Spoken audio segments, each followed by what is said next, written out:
Any tourist can visit most of the countries of the Middle East. Egypt, Israel, Qatar. Dubai in particular has become one of the centers of the modern world, a kind of New York in the desert. This status has become a hallmark of the United Arab Emirates and now attracts tourists, business, technology, finances, everything you need to stay afloat when high fuel prices stop pulling you ahead. Saudi Arabia used to be a rather closed and, because of this, a mysterious state. But time is running, and there is no escape from reality, which means that it's time to move forward. And a part of this movement are the projects that are close to the neighbors, entire cities that are becoming new beacons in the desert. One of these beacons should become Jeddah, a city located on the shores of the Red Sea. It is assumed that having received seaports, business centers and residential zones of various classes, Jeddah will become the largest economic center of the Red Sea, as well as an important transportation hub on the way between the oceans of Asia and the Mediterranean Sea. The Suez Canal is located to its north. And of course, any crown, especially the one originally called Kingdom City, must have a gemstone.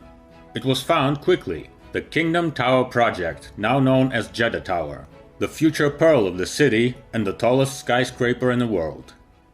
The idea of building a super skyscraper arose almost immediately with the idea of creating a new economic center in the late 2000s. Moreover, the Kingdom Tower was supposed to break the record of Dubai's Burj Khalifa and get an absolutely incredible height, about 1 mile or 1600 meters.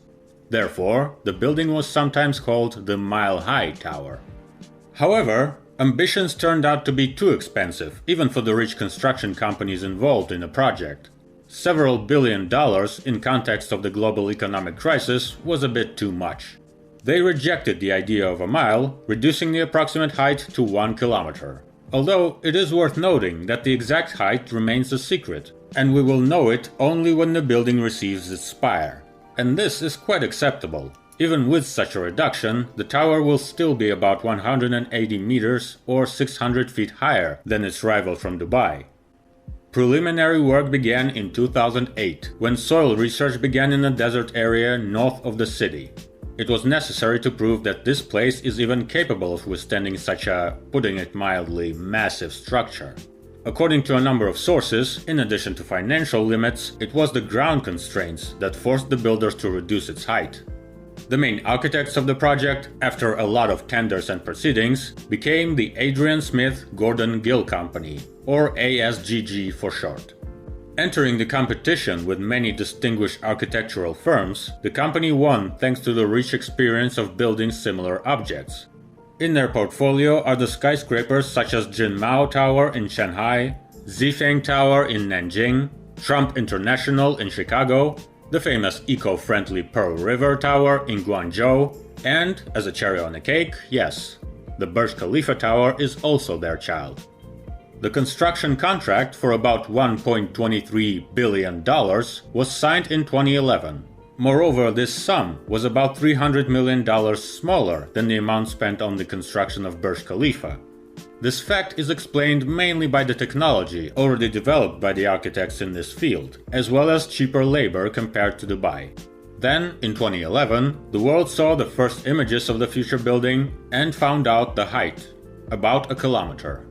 After all the preparation works were completed, the direct construction of the skyscraper began in 2013.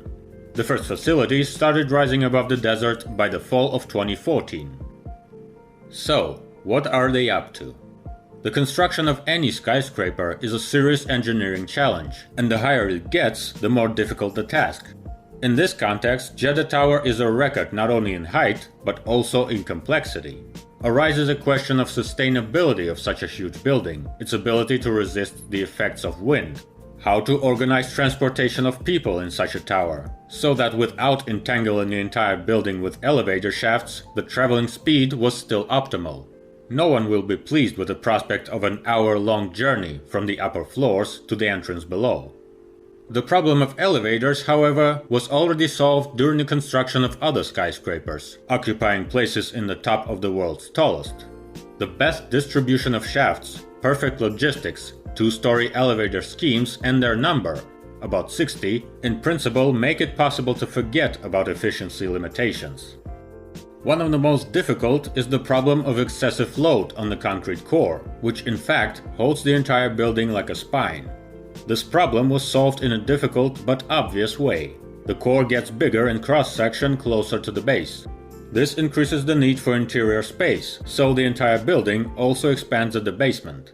Such a solution, coupled with surface designs, improves aerodynamics and reduces the effects of wind on the building. It can be called an alternative to a similar construction solution in Burj Khalifa, where instead of smoothly changing the section area, a stepped architecture was used, as if the skyscraper is a bunch of narrow towers, built alongside one another. A whole layer of research and development is associated with countering the effects of wind and swaying. The use of better aerodynamics of surfaces, rigid materials, means of sway suppression, the standard set. But as it turns out, at such high altitudes, classic constructions are still subject to swaying.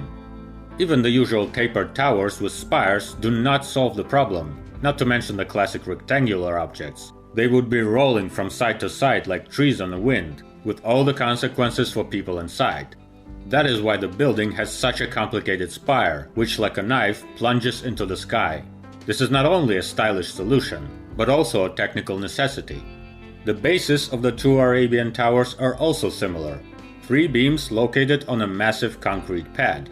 This base is one of the largest in the world. The fact is that under the sands of the coast there are quite soft rocks that may sag under the huge mass of the building. Therefore, it was reinforced with a group of powerful piles and a foundation several meters thick with an area of several thousand square meters. It is similar in design to the Burj Khalifa foundation in similar conditions, but due to the greater mass of the building, it is larger. It is assumed that Jeddah Tower will weigh about 900,000 tons. That is very, very heavy. The radial structure of the building itself allows to simultaneously increase the area of glazing, which means the increase of the number of windows and beautiful views from inside, and, in parallel, optimal rigidity and stability. Inside, the skyscraper will be full of usual for modern ultra-high building solutions, residential areas, hotels, offices, recreation areas and observation platforms, as well as the unusual innovations. One of the most bright, of course, will be the platform that looks like a helipad. However, this outdoor balcony, called the Sky Terrace, will receive a diameter of about 30 meters and will actually be a huge viewing platform. Being located at a mark of about 150th floor, it will be opening a view of the vast territories around the building.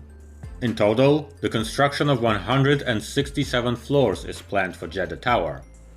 In principle, the tower will have a practically self-sufficient infrastructure, realizing the concept of a vertical city that modern architects are desperately trying to implement. A special task was to create an infrastructure around the tower. It stands in fact in the middle of the desert near Jeddah.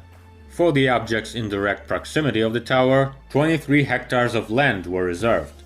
In these areas, it is planned to build malls, parks, residential and commercial facilities, mainly of the luxury class, so in general a fairly standard set. The area received the name Jeddah Tower Waterfront District. However, the shining story of the building and its prospects are overshadowed by a multitude of problems that, ironically, are mostly not connected to the complexity of construction of this superstructure. The work was being delayed and conducted in difficult conditions almost from the very beginning. A heavy blow to the project were the arrests of the leaders of the main construction participants in 2017. Kingdom Holdings Company and Saudi bin Laden Group ended up in a limbo, which almost led to the disruption of the whole construction. The deadlines for the building's completion slipped to 2020. Although this period too will hardly be realized, the work is practically frozen. For now, a 65-story concrete shell is standing in the middle of the desert.